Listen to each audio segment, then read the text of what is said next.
Hello, good morning student. बेटा कैसे हो आप सभी? आई होप आप सभी अच्छे होंगे।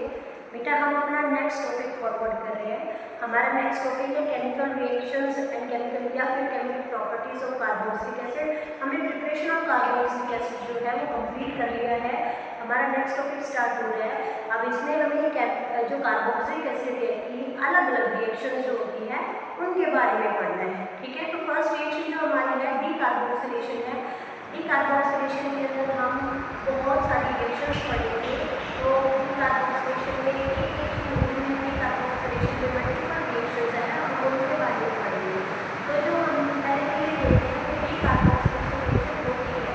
डीकार्बोक्सिलेशन रिएक्शन का मतलब होता है रिमूवल ऑफ CO2 मीन्स आप CO2 मॉलिक्यूल को क्या कर रहे हैं, रिमूव कर रहे हैं।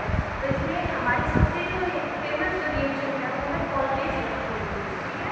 उसके बाद हम अल्काइल और सोडा लाइट के साथ भी रिएक्शन करवा सकते हैं कार्बोक्सिलिक एसिड की, और वहाँ से हम लोगों को क्या मिल जाएगा, हाइड्रोकार्बन मिलता है इस रिएक्शन में। तो ये डायरेक्ट कन्वर्जन हो सकता है इसका कार्बोक्सिलिक एसिड का कन्वर्जन किसमें हो सकता है, हाइड्रोकार्बन के अंदर। तो फर्स्ट रिएक्शन देखिएगा, फर्स्ट रिएक्शन जो है वो ट्रिप्टाइन के साथ है। अब यहाँ पर आप जो एरोमेटिक या फिर एरोमेटिक कार्बोक्सिलिक एसिड किसी का भी यूज करके आप डायरेक्ट हाइड्रोकार्बन बना सकते हैं। एग्जाम्पल देखिए, प्रोपेनाइल एसिड है, उसके रिएक्शन CO के साथ करवाया है, तो हमें सीधा डायरेक्ट CO2 मॉलिक्यूल और CO के साथ बनकर CO3 भी जाएगा, रिएक्शन कार्बोनिल बन जाएगा। यहाँ पर हमें क्या मिल जाएगा, एल्केन मिल जाएगा। ऐसे अगर आप एरोमेटिक लेंगे तो एरोमेटिक के भी रिएक्शन हाइड्रोक्साइड के साथ बना हुआ है, बेंजीन मिल जाएगा, उसके साथ में कैल्शियम कार्बोनेट मिल जाएगा। सेकेंड रिएक्शन है वो सोडा लाइम के साथ है। सोडा लाइम का मतलब क्या होता है, सोडा भी यूज करते हैं, हाइड्रोजन भी यूज करते हैं, लाइम को हम CaO के लिए यूज करते हैं। ठीक है, तो यहाँ से सोडा लाइम का ट्रीटमेंट करेंगे तो कार्बोक्सिलिक एसिड के सोडा लाइम का ट्रीटमेंट क्या हमें मिल जाएगा, हमें मिल जाएगा अपना हाइड्रोकार्बन। ठीक है, अब यहाँ पे आपको एक बार ध्यान रखना है, इस रिएक्शन के अंदर कैल्शियम ऑक्साइड का जो नाम हमने बताया कि इस रिएक्शन को आगे फॉरवर्ड करवाइए, मतलब प्रोटेक्ट करने में हेल्प करता है, ना कि इस रिएक्शन के अंदर एक्ट करता है। ठीक है, एक्शन आपका यूज करेगा, सीरियस रिएक्शन को करवाने में मदद करेगा। तो आपने कोई भी एसिड लिया, ठीक है, उसके रिएक्शन एनर्जी के साथ किया, तो एसिड से हमें पहले सॉल्ट ऑफ एसिड मिलेगा और उसके साथ साथ उनका रिमूवल करेगा। अब इसी सॉल्ट ऑफ एसिड को हम दोबारा से क्या करते हैं, एनर्जी के साथ रिएक्शन हमारे तरफ से और हमें क्या मिल जाएगा, आपका एल्केन मिल जाएगा और साथ में आपका Na2CO3 मिल जाएगा।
जाते हैं किसके साथ, कार्बोक्सिलिक एसिड के साथ, तो आपको अमोनियम सॉल्ट मिलता है। और उसके साथ साथ हीट अगर आप करते हो अमोनियम सॉल्ट को तो आपको एमाइड मिलता है। मतलब ये रिएक्शन डायरेक्टली कार्बोक्सिलिक एसिड से एमाइड के प्रिपरेशन की है।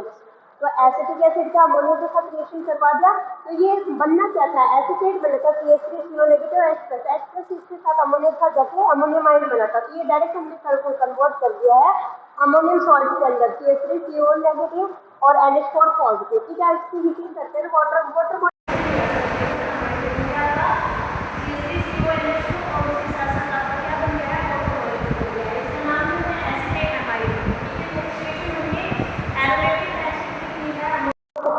वहाँ पे हमें एरोमेटिक सॉल्ट मिल जाएगा। फिर उसकी हीटिंग करेंगे तो हमें बेंजीएमाइड प्लस में वाटर मिल गया।